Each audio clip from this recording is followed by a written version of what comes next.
Hey guys, today I'm going to show you how to make fondant roses.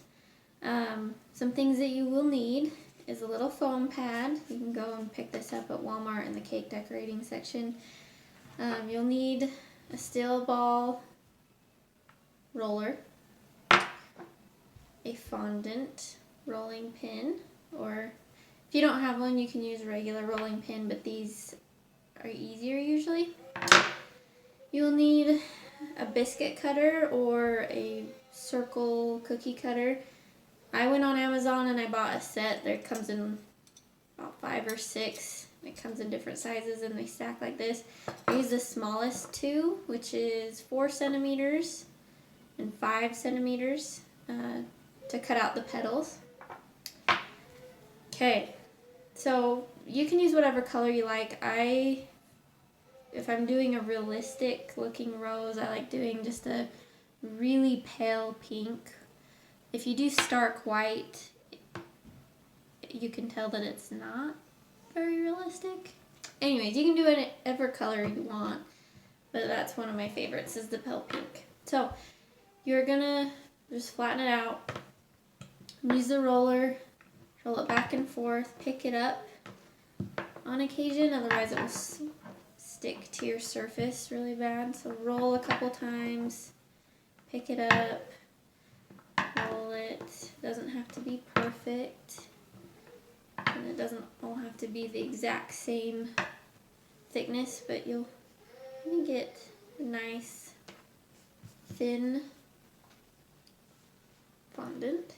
I take the smallest one and I just cut a circle. And then I set it aside, take the other size, cut a circle. Okay, you're gonna wanna cut probably, let's see, 10 circles. It's not a set number, just about. Okay, and then you're gonna set those circles to the side and let them just harden a bit. And it will just make it easier to form the petal. So I've already done, let's see, about 10 of them, 10 to 12, different sizes, smaller and bigger. Once it's just sat maybe 5 to 10 minutes, you're going to put the circle on your mat, and then you're going to take your rolling pin. You're going to roll it really thin. The thinner you roll it, the more realistic it will look. It will look more like an actual rose petal. Just go over it. The rolling pin. It'll get really, really thin, which is good. There we go. Now, there's a lot of different sizes that you can go with the smaller steel ball or the bigger one. The bigger one is going to give you, it's kind of like curling your hair. A bigger barrel is going to give you a looser wave than the smaller one. So depending on what look you're going for, you can use bigger or smaller. I like both. It just depends on how I'm feeling that day. It's easier to do the bigger one just because you don't pinch the fondant, and you'll see what I mean when you try it. So you're going to take it just like a 45-degree angle on the very edge, and you're going to make your little rolls.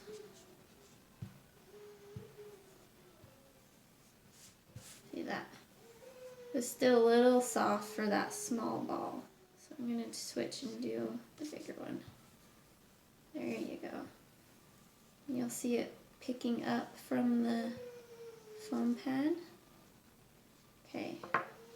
Once you get a nice ruffle, you're going to take the circle and fold it in half. This is going to be our bud. And then you're going to roll it like this.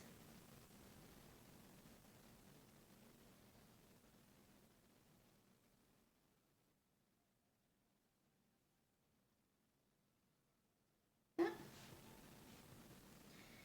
And then I like to just kind of set it, let it sit like that. And I'm using the smaller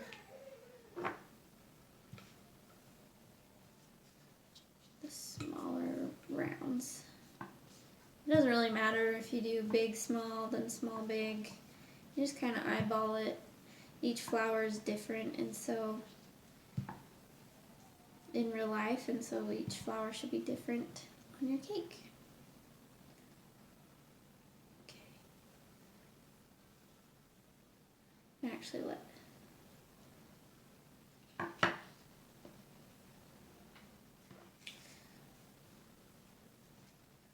using the big ball again.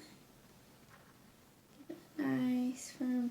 This took me a while to learn. It looks really easy to take a ball to fondant, but you just kind of learn how to do it. Okay, you're gonna fold this one in half too. You can, doesn't have to be even, you can stack it, and that gives it another level of difference. You're just gonna wrap it around. Like I said, remember those, the thinner the petal, the more realistic it's gonna look.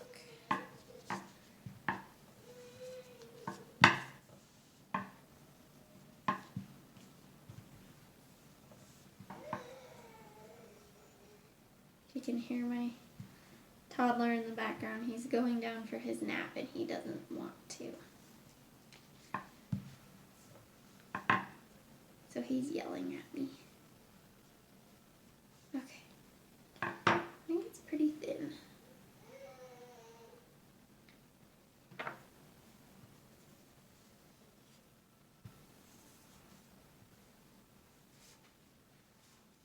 Like I said, it's important to let your circles sit a few minutes because it's going to give it just enough of a harden on the fondant so that you can give it the ruffle that it needs.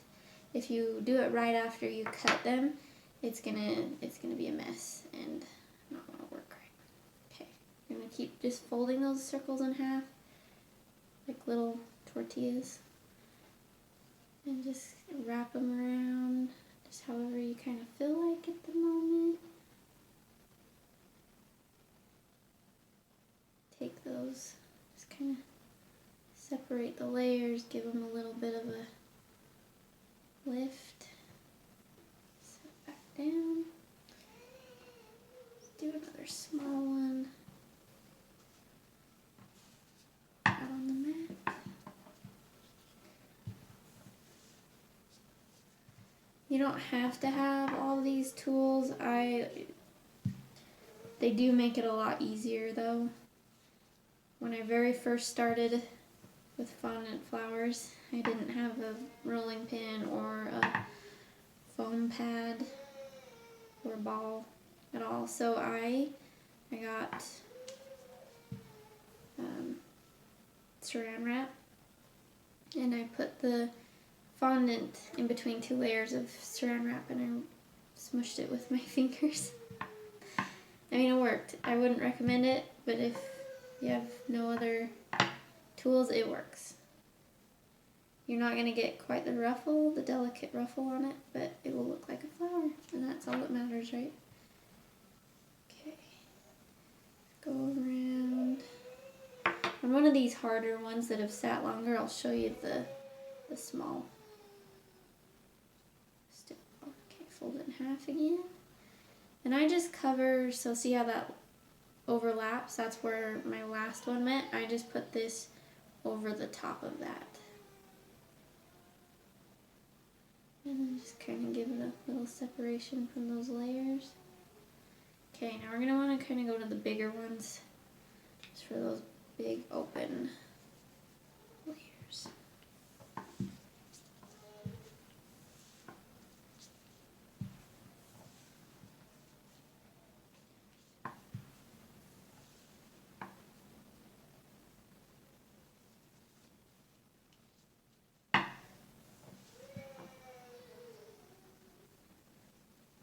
Ink sticker.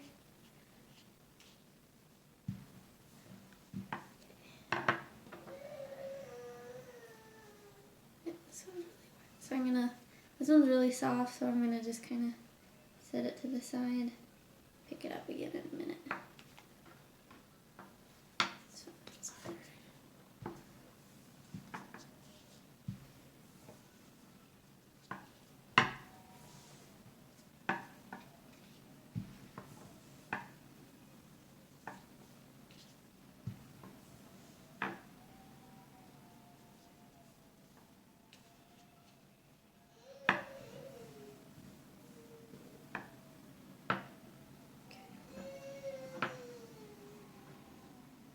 swap it for the one that I just set to the side. It just hardened up a little bit. Now it will roll.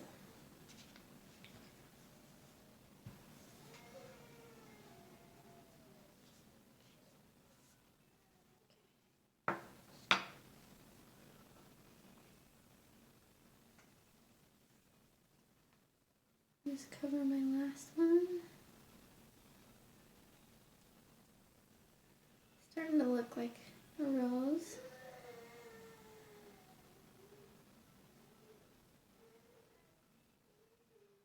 You really can't go wrong. Like I said, every flower is different. Some have a ton of petals and are just layers upon layers, and then others are just simple and small. Okay. Try the little one.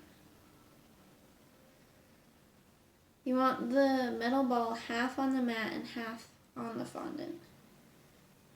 And like I said, make sure your fondant is dry enough to do it. If it's not working and you're getting frustrated, it's probably because your fondant is still too soft. Okay, see how that has just a tighter curl around it?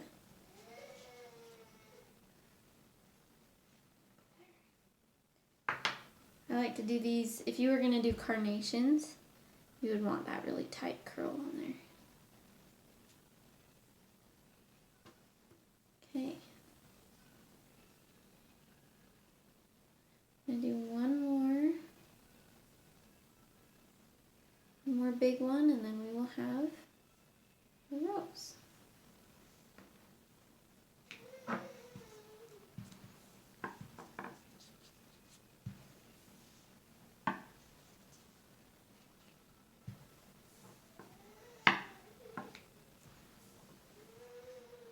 I think I'm going to do the small ball again. That looked really good on the outside of that rose.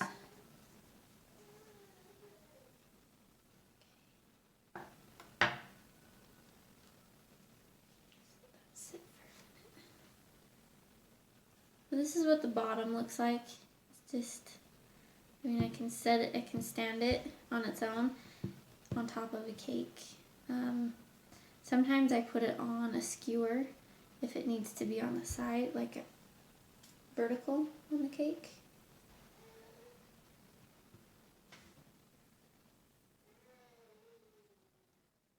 Just get creative on however you do. I've seen roses done so many different ways, and it just depends on what you are going for. Like if I wanted this to be a lone rose, I would really build up the sides so that you couldn't see this stub right here. But I usually put a clump of roses together so no one ever sees that stump, and I just arrange them so that they look good.